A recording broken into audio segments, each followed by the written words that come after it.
name is Bob Frank, and I'm currently the Chief Financial Officer at Wharton Medical Center. I started at Wharton Medical Center in January of 2012. The hospital had been going through a number of years of losses, and when I started, I did a quick assessment and realized the revenue cycle was broken. I had known Dan Theory and Revenue Cycle Solutions from previous work at Jefferson Regional Medical Centers. A couple of things we came to realize very quickly was we had some cash backed up in coding and in the accounts receivable.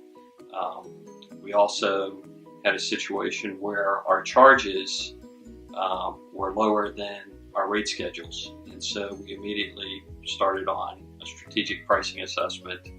We also looked at patient financial clearance policy. One of the big issues that we had was that at registration, folks were not being challenged if they were self-pay or medical assistance or looking at copays and collections, copays and deductibles. They weren't being challenged and asked to provide funding for that. In terms of the strategic pricing analysis, we quickly were able to raise rates on probably about 319 various charges and services, and that helped to increase our cash. We went from collecting about $5.1 million a month to over $6 million a month. Our days in revenue went from 57 to 49. We were able to institute, I guess, the beginnings of a patient financial clearance policy, and also then to put in place some services where we were able to collect dollars up front. Probably about a year or so later, we were doubling our upfront collections. And from a contracts perspective, Dan and his team, they assessed that we were losing or had the opportunity to gain significantly. So they provided a lot of the background that our executives used in terms of negotiating a contract, a very lucrative contract with a major insurer in the region. It was very apparent after a few months that things were starting to change. We got coding moving.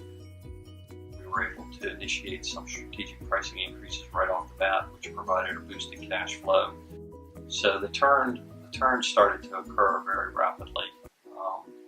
And by the time that they left in June of 2012, we were well on our ways with having done a lot of things already, but also they provided us with some roadmaps and a game plan for going forward on our end. With Wharton Medical Center, they had gone through a number of different consultants coming in and taking a look at revenue cycle over the years. And nobody was actually able to solve it until Revenue Cycle Solutions came done. Dan and the folks were great in coming in, explaining to the folks in the billing department why they were there, what they were doing. They were providing interim management services until we could hire a permanent revenue cycle director. They were looking at operations, so they explained to the staff why they were doing certain things, why they wanted them to do things in a certain way. They explained the problems that they discovered. So it was a very good relationship. The staff loved all the folks from Revenue Cycle Solutions.